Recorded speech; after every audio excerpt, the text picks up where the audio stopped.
This time on Graveyard Carz, Alyssa and Dougie finish building out the 440 engine for the 1968 GTX, currently in assembly. That's good. That's good. Okay. And Alyssa and Mark begin one of the most difficult decal applications, a white billboard for the 1970 Cuda convertible, raising the question, will Alyssa be able to put it on successfully? What we got to do is get it where it'll at least stay on its own for right now.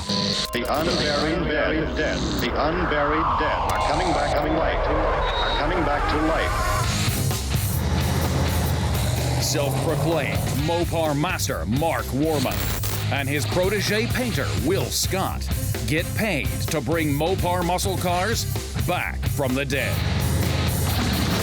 They work with Mark's daughter Alyssa and his cousin Dougie. They're willing to travel anywhere to retrieve a customer's car, detailing how it lived its life and how it died. After that, they bring it back to make it look just like it did the day it was born.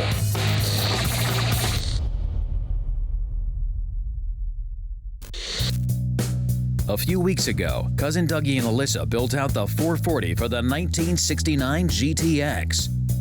Now they're finishing the assembly to get it ready for its first fire-up.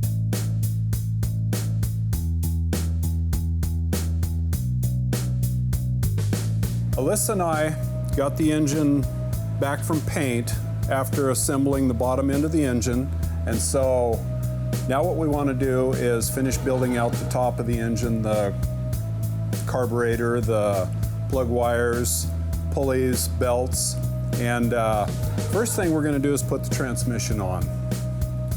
And so this 1969 440 engine is for a GTX.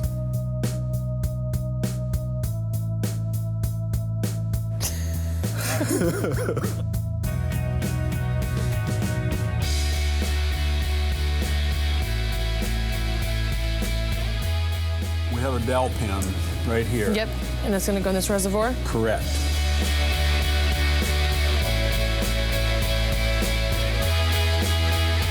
Watch your fingers. Powerful. There it is. Great.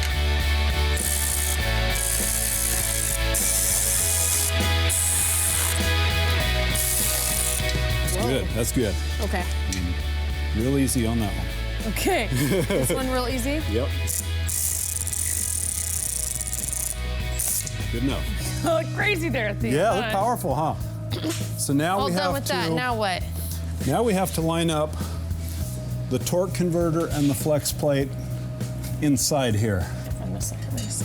Okay, so inside the transmission here is the torque converter and the flex plate that mounts it to the crankshaft in the engine. So right in here is where we bolt the two together. I have to put 4 screws in here. Beautiful. Okay.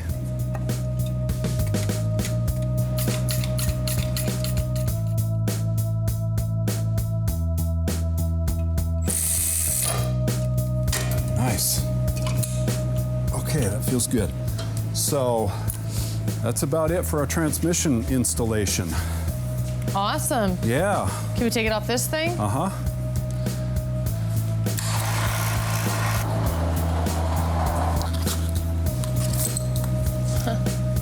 I can put a starter on now into the transmission first on the bottom in the lower hole.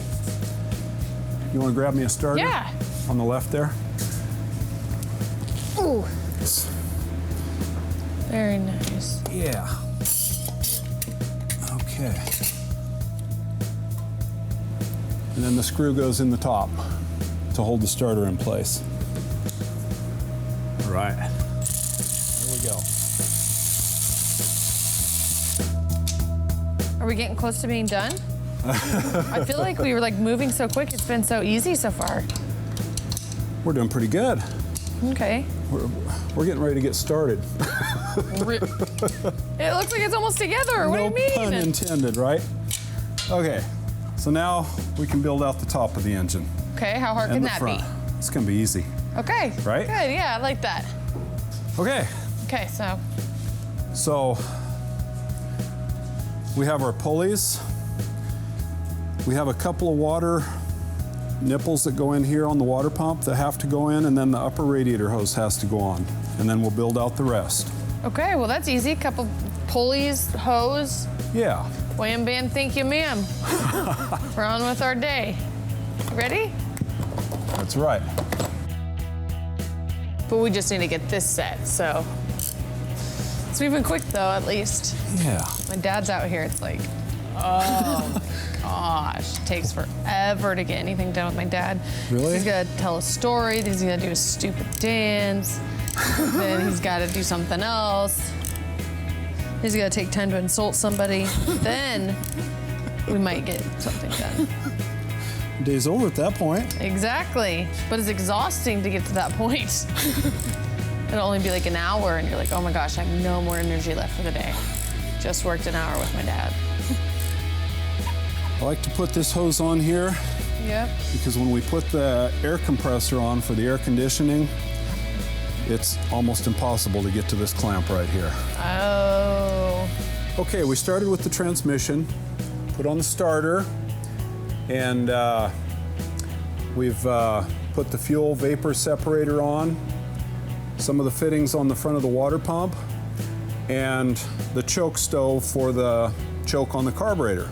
So now we're going to put on the carburetor, and then we'll do the distributor and the plug wires. Sounds good. Yeah.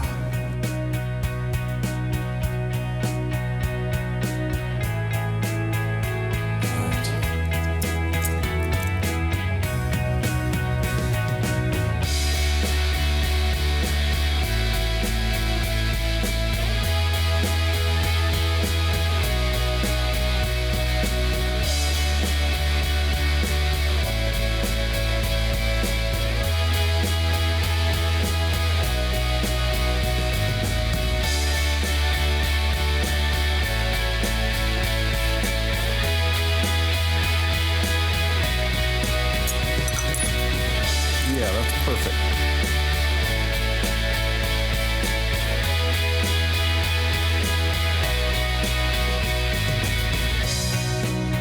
Okay. I'm scared to Okay. ask, but What? You want to take a break? how's it going? We're doing good. Doing we're doing good? Yeah, we're doing great. Are we done? No, we did a lot today. We've got this engine just about finished. We got a few more details to go, but Surprised to hear you say that, because usually when I'm asking you how close we are to being finished, you tell me, we're getting there. we're getting there. We're getting there. So actually, I think we're the dream team. This went so smooth. It was a lot of fun. There was no craziness. And we got a ton done. Like, my dad's gonna be super impressed about the amount of work we've gotten done. in He'll such a give us twice this tomorrow, right? Oh gosh, we shouldn't have done this. And we should have continued playing stupid, like we can only get so much done in a day. But no, it went great and it was awesome, and I'm looking forward to working with you again. Thank you, Alyssa. Same here. All right. Very good.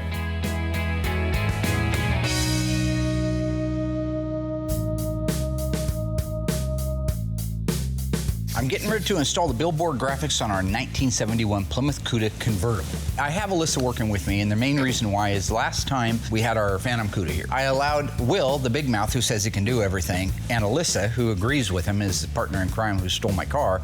They decided that they could put the decals on, so I let them. They never got it off the table.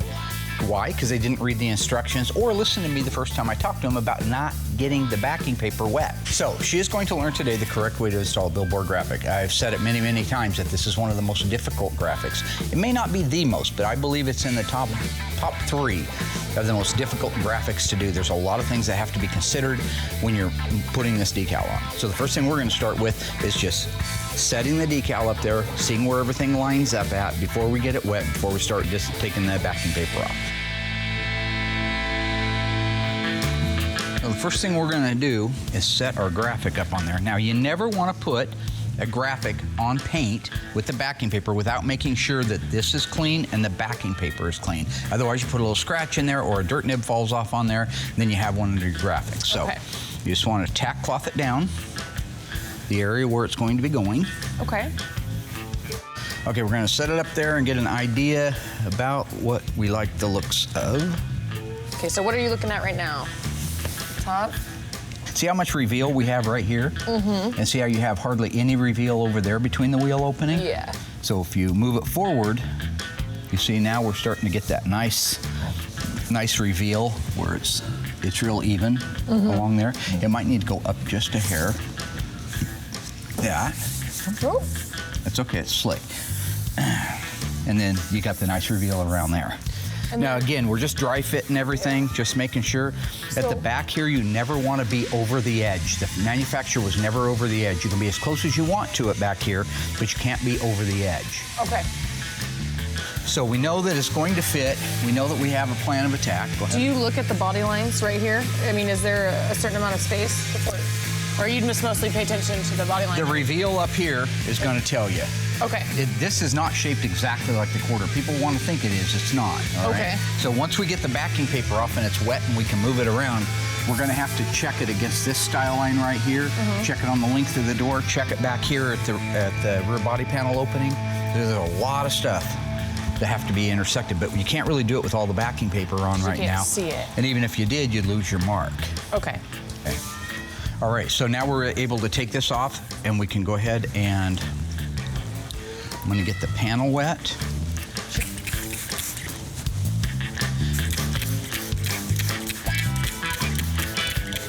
Okay.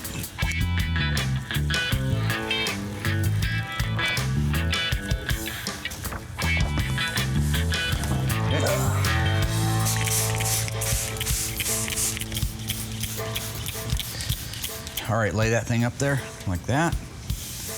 What we got to do is get it where it'll at least stay on its own for right now. We've got a nice starting point just to kind of squeeze you with our hand. Make sure that it wants to stay where it wants to stay. Right there is about my front to back. So I need to go up, bring yours down right there. Now let's look at our reveal here. We got to keep it too. We need to come back just a little bit, right to there. And we're gonna set the center of this thing, right there. That's one nice pass, just like that. And then down. Okay. So the middle of the field is now squeegeed out.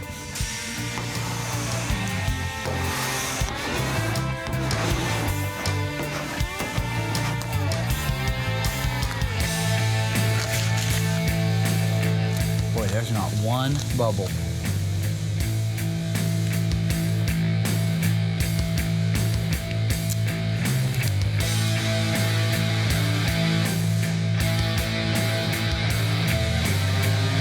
While Mark and Alyssa finish up the driver's side billboard, Cousin Dougie heads outside to pressure wash the rear end assembly for the 1969 GTX. The same car whose 440 engine was just built out by he and Alyssa.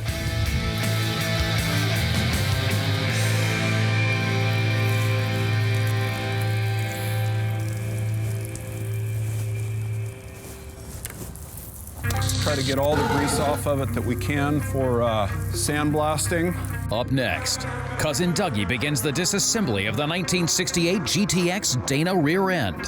Hit it with some hot water and try to get all the grease off and get it as clean as I can. And Mark and Alyssa continue the application of one of the most difficult decals in the history of Mopar. Wait. You're supposed to be letting me do all this. Is my turn.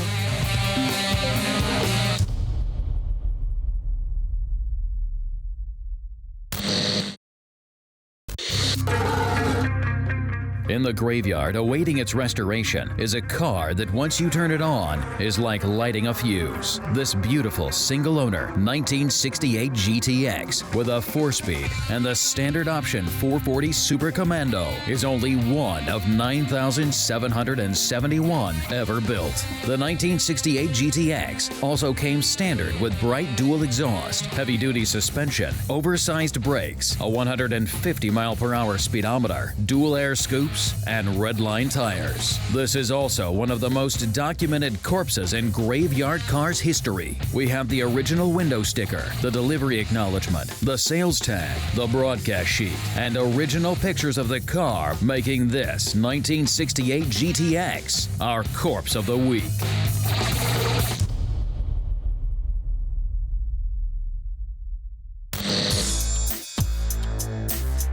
Now that the 1969 GTX's engine is built out and ready for its first fire-up, Cousin Dougie moves the car's rear-end assembly outside to clean it up with the Aladdin pressure washer. After that, it's on to the disassembly.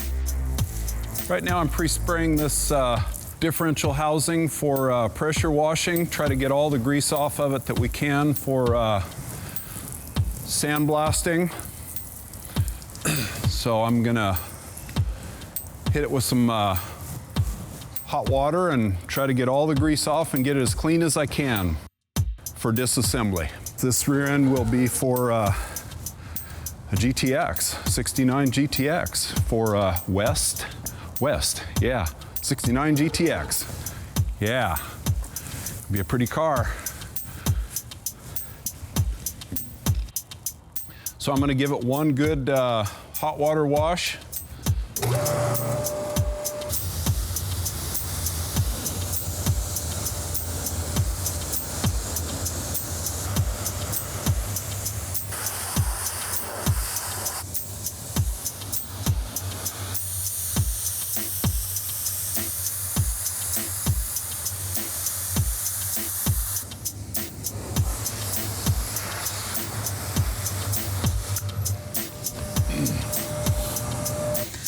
So now we got our quarter on, all we got left is our door. Now this one, you got to intersect this line and this line. They got to match, yeah, so that's stressful. Wait, you're supposed to be letting me do all this. Is my turn. It's my time to shine. I was just wiping it down. Okay, all righty. My hands are a little sticky from that cloth, is that okay? Yes, that's honey. They put honey on these.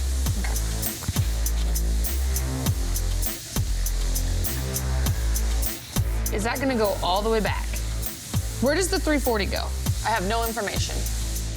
Well, for you think about it, you want this to wrap around the edge some, right? So if you look underneath it, they're lined up, right? Mm-hmm. So what's that do down there? Oh, they're pretty close to lined up. Very good. All right. So I'm gonna wet down the door. Just sporadic like that, so there's dry spots in there, so the sticker will. You're gonna smear it? Yes. All right, slop it. Now careful when you get to the lettering, because sometimes letterings sticks. Yeah, sometimes they fall behind on stuff. Looks good so far. Good. Okay, go ahead and lose that and spray this down.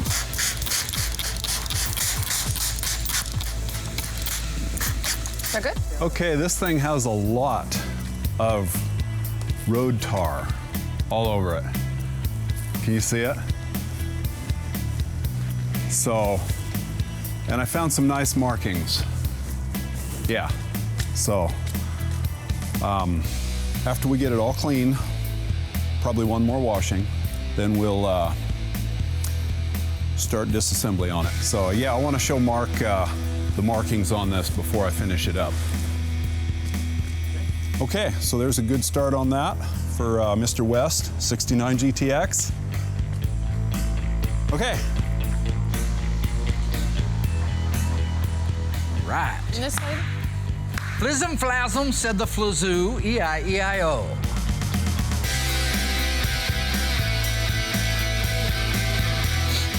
Not bad. Same amount of overhang on each one. So it looks like it's lined up down here, but then up here. Yeah, sometimes you have to trim the bottoms depending on the trajectory, but you're getting an awful lot of overhang right now. Okay. So you pull it back and you lose some of that overhang, see? Okay, I see. So line up your top one, because that's the money shot, right? Right there. Yeah, and then make sure the bottom one has the exact same reveal to it. What I'm working on right now is an 8 3/4 rear end for West GTX, and I'm going to do a disassembly. So I'm going to start by trying to get the shock plates off here. They're really rusty. Hopefully they come loose.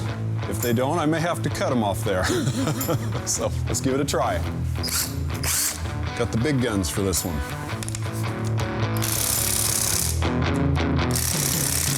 No luck. I was afraid of that. Okay, we may have to cut those off. We'll try this side real quick.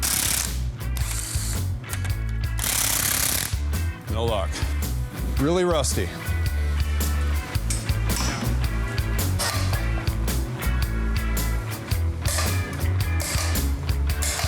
Okay, we're gonna have to do this the hard way.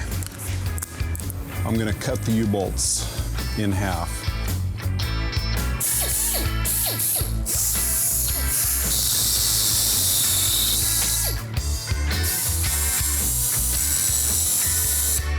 Now when I cut through that, it's gonna pop loose. It's under a lot of pressure. So this thing could fall. Nice. Okay, that wasn't too bad at all. All right.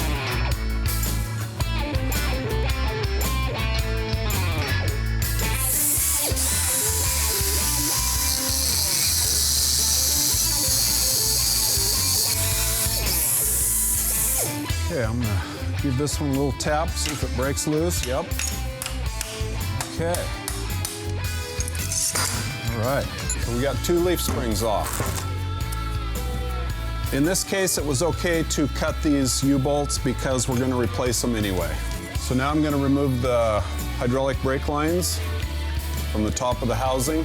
I'm using a flare nut wrench. So anyway, it's a brake line wrench. Keeps you from stripping these out because they're gonna be really rusty like everything else was. So anyway, we're gonna get the brake lines coming out of here, out of the wheel cylinder, which is inside the brake drum. This is where you bleed your brakes from, the bleeder valve right here. Okay, got that one out. Go ahead and undo the other side. Okay. This is the bracket that attaches the brake hose to the body underneath the rear seat of the car. So this is a brake line distribution block where all the brake lines go together on top of the housing here. The differential breather for the gear oil in the differential housing to breathe. Okay, so there's little metal tabs here that hold the brake lines in place, and you'll have to bend them open a little bit to get the brake line out. So here's the entire rear brake assembly for the axle housing. Had a little bit of brake fluid in it. So now we can pull the drums off and proceed to pull the brakes and the axles out.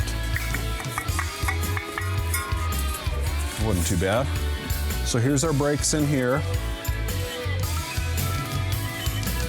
So I'm gonna go ahead and get the brakes loose.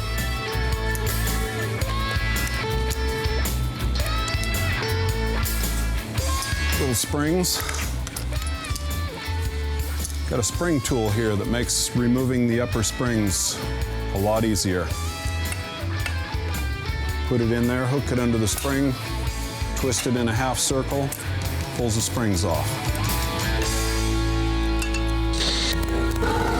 We learned in our Corpse of the Week that 9,771 1968 GTXs were shipped with a 4-speed 440 Super Commando.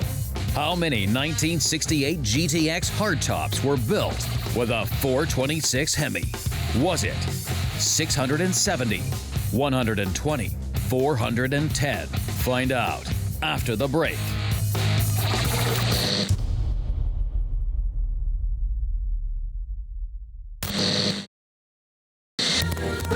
Our Corpse of the Week, we learned that Plymouth shipped 9,671 1968 GTX 4-speed Super Commandos. Then we asked you how many 1968 GTX hardtops were shipped with a 426 Hemi. Think you know? If you said 410, you were right. And they also win for the Hemi 1968 GTX convertible, with only 4 ever sold.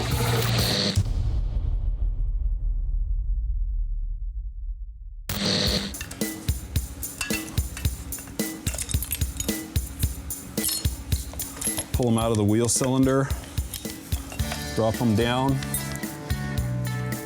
Then you have to unhook the park brake cable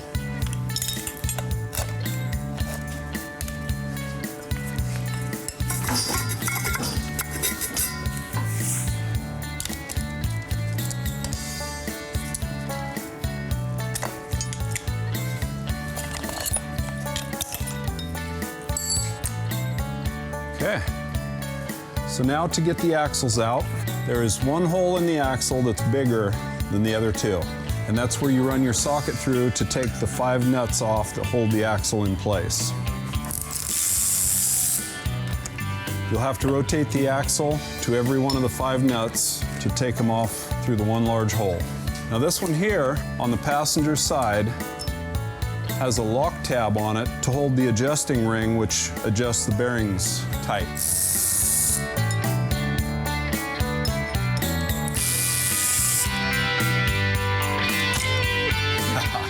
I love it. Okay, there's going to be some gear oil on this. So there's your passenger side axle,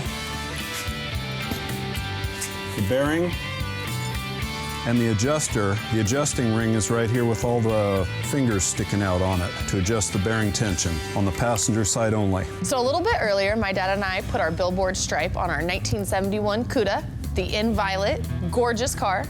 And now I'm gonna try to put our billboard stripe on the passenger side.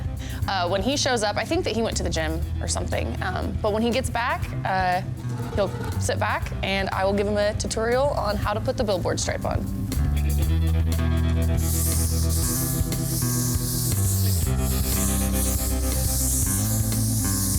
All right, so that looks pretty good.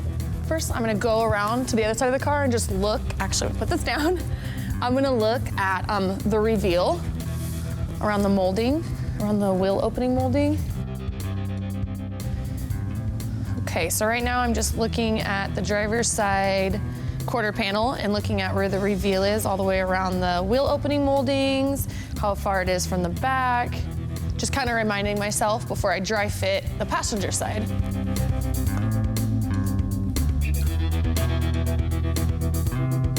Well, if it isn't the creeps. Hi, camera creeps.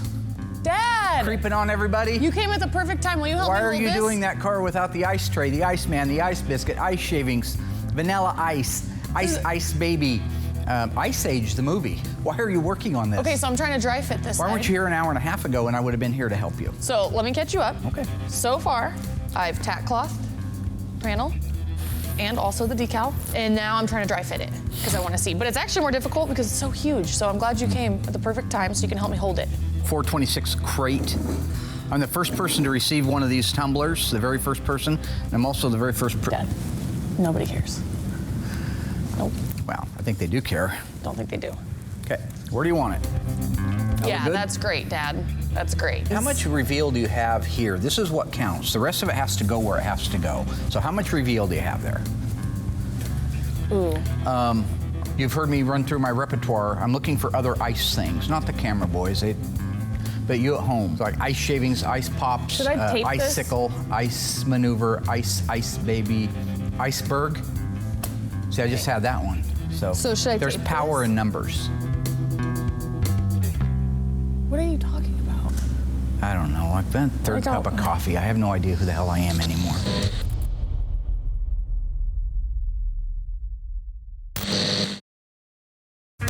Okay. Coming up, Dougie completes the disassembly and restoration of the 1968 GTX Dana rear end. Oh, nice. Here's your driver's side axle, wheel bearing, retainer plate. And Alyssa proves once and for all that the apple fell a little closer to the tree than Mark initially thought. Look at that! That's what you call the flizzin' flazzin' flizzin'. I did that. It's amazing.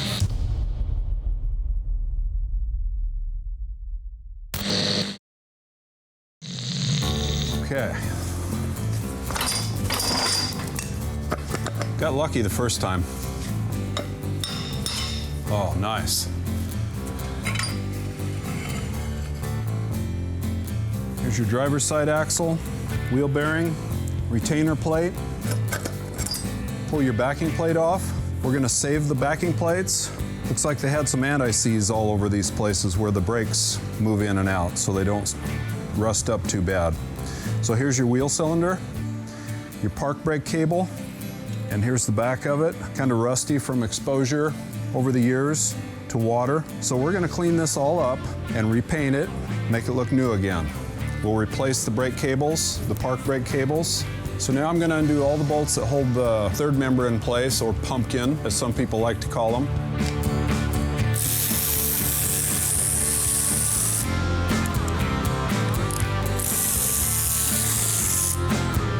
It's pretty nice working in the shop like this. We have an overhead hoist, and I'm going to put a little bit of pressure on it to try to lift it up out of there.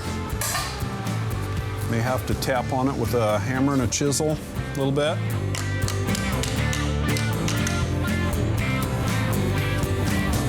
Maybe I won't need the chisel.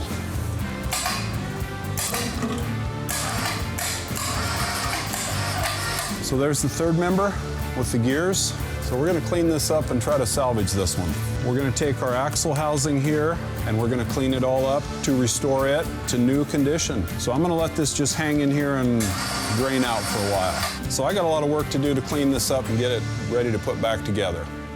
So you're looking good there, but you're looking bad here, right? You got too much reveal, so now we got to go up and match that one.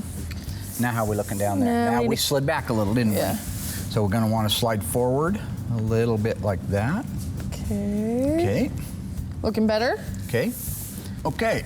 Well, if you're looking for me, I'll be on my stool having some coffee. Who took my coffee?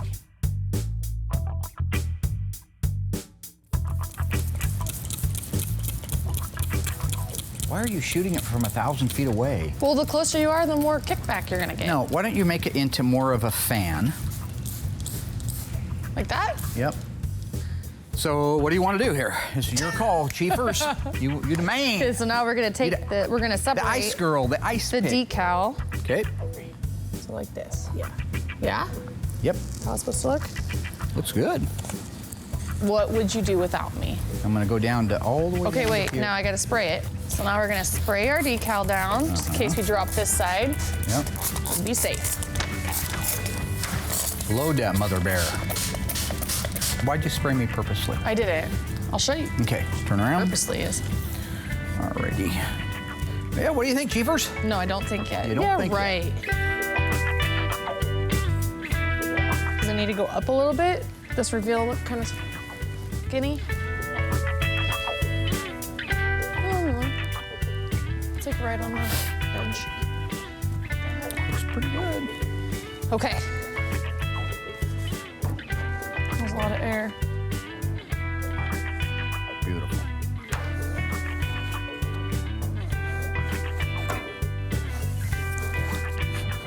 Learning. Fruit of my loin.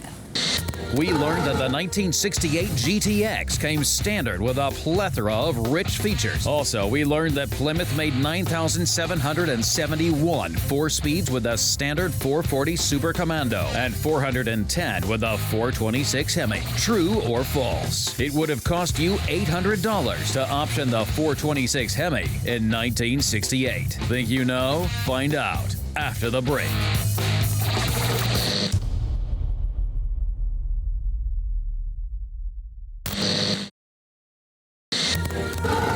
We know that the 1968 GTX came standard with a plethora of luxurious features. We've claimed that to upgrade from a 440 Super Commando to a 426, it would have cost you $800. That is false. In 1968, that option was just $604.25. And if you wanted to look extra cool, you could throw in tinted windows for just $39.40.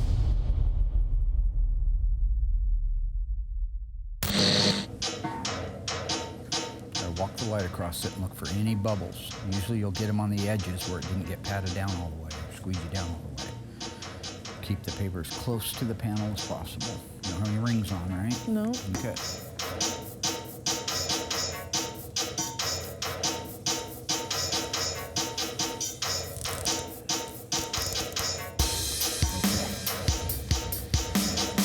I'm really impressed. Hey, it looks good. It does. That's crazy. Wow, good job. All right, well, we ain't out of the woods. We got to get this thing laid down. Doing a good job. Actually, there's only like 2 or 3 little air bubbles in it, which I usually get those too. It happens. So I'm actually shocked. She did real good. That's great, because that means I won't have to do them forever.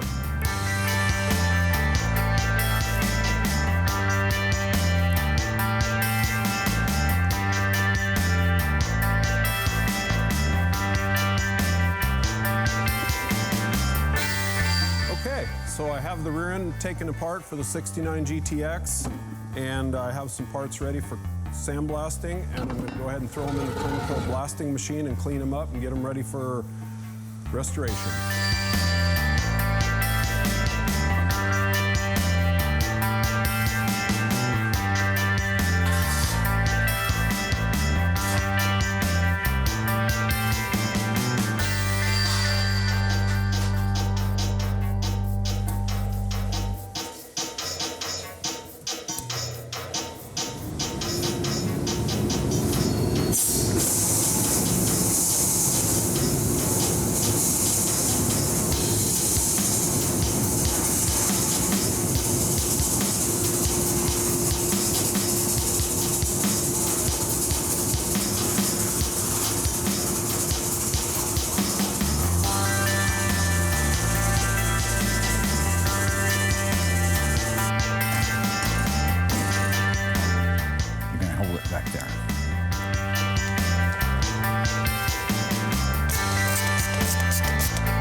Going there, Mare?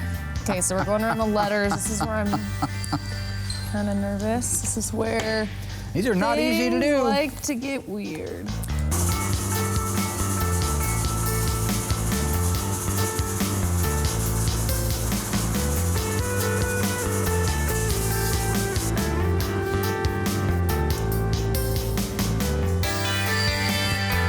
Okay, so I finished sandblasting the parts, and I'm going to pull them out of the Climco cabinet here and see how good they look.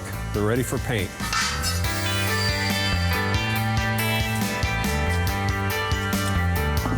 Very good. They clean up really nice.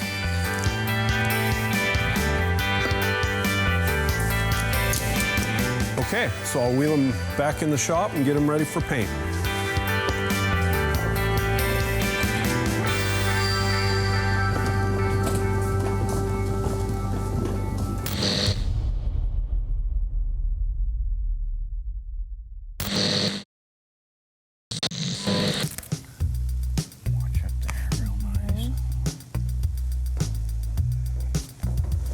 I thought I saw something bad, but I don't think it is. I think we're okay.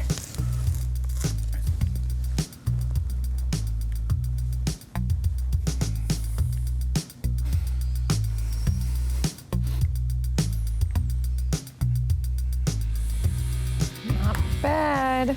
Got it off the table this time. So. Yeah, it's a miracle. Hey, I think I did a little better without Will's help. Look at that. Ha, ha, ha. That's what you call the fliz and flaz and flazoo. I did that. It's amazing. I feel good about it. Ow, jeez. It went really good. And my dad was really fun to work with, which is Yeah, I'm winding, crazy. I'm winding down You know, a it little only took now. like 5 seasons for us to like be able to get somewhere. You just But sort of we did understand it. my And humor it was now. fun. A lot of my comedy I steal from other people, so that's why it sounds vaguely familiar. And I'm like leaving today on cloud 9, knowing that I was able to do this, and Will's been painting for like 30 years and he can't do this. 50 so years and he still can't do it. He's like 39, so I don't know how that one works. Well, but whatever. Dog it's years. great. It feels good. Like I had a good day. I accomplished You feel something. good? I didn't Feel- mess up, That's and you awesome. know, I'm gonna come back tomorrow, the man. What? So Well, I don't know what that is. But I don't care. It's all okay in this world. that has been fun. I love you. Okay, I love you too. This is weird for you. There you go. That's okay. The old man. All right, thank you. Kinda. I'm back. Fruit of my loin.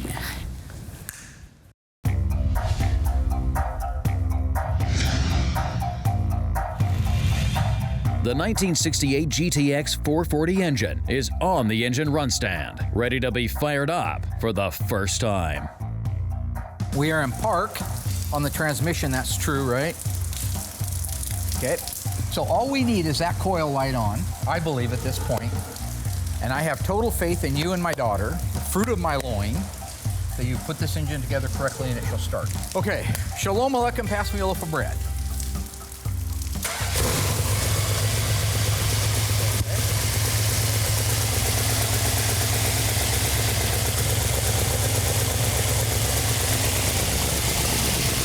You know the valve's getting quiet?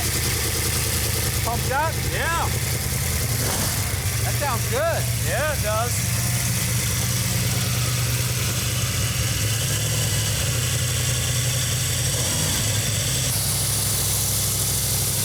Always take my own video.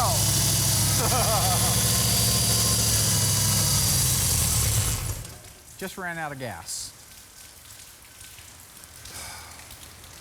Why'd you let it run out of gas, Dougie? I don't know. You know, I never understood why you only put 1 ounce in there. Should we add some?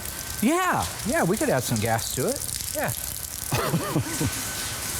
Just saying, the head injury is nothing to take lightly. If you think you have a bad head injury, you shouldn't lay down and take a nap. Okay, Rooster, are we full? Or at least would you put 2 more ounces in there? 2 more ounces. I think we ought to try it with 2 more ounces. Still Ready? warm from the last time it ran. Sure, I'm ready. Heck yes, I'm ready. We have lights. We got lights, that's a good thing. We have coil. Why don't you push that little black button? This one here. Yeah.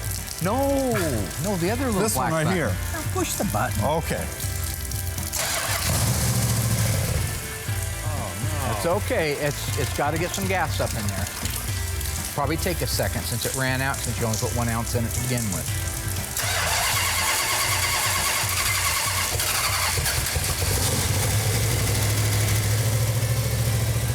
Beautiful. Now back to where I was. No leak. Oil pressure.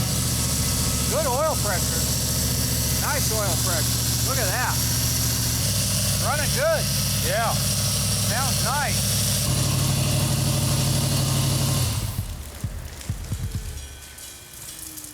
Runs good, huh? Got a Yes. little bit of a water leak. Everything on the test worked great. Engine runs good. We shut it down because we have a little bit of a water leak. Right here, this rear stud that holds the exhaust manifold on, it goes into a water jacket. And we seal them, but you know, things can happen. And so we're gonna have to take that stud back out and reseal it and put it back in again. But other than that, this thing is gold. We can go ahead and load it into the car, get it all married back together again, and start bolting that car together. That sounded really good. Sure did. Yeah. Rock and roll, huh? Dougie said that he used to drive around in a 70 Dodge Charger, and Doug says that when they drove that around, he could do wheelies with it. Well, I said, well, I don't think he could. In second gear. I don't think it could at all, though. That is the problem. In other words, the front end came up a little bit when he stepped on it. But in his mind, he was doing a wheelie. Uh-huh. And on that note, Sometimes you feel like a nut. most of the time. Sometimes you don't. All right, that's a wrap. Thank you, Mark. You're welcome, Dougie.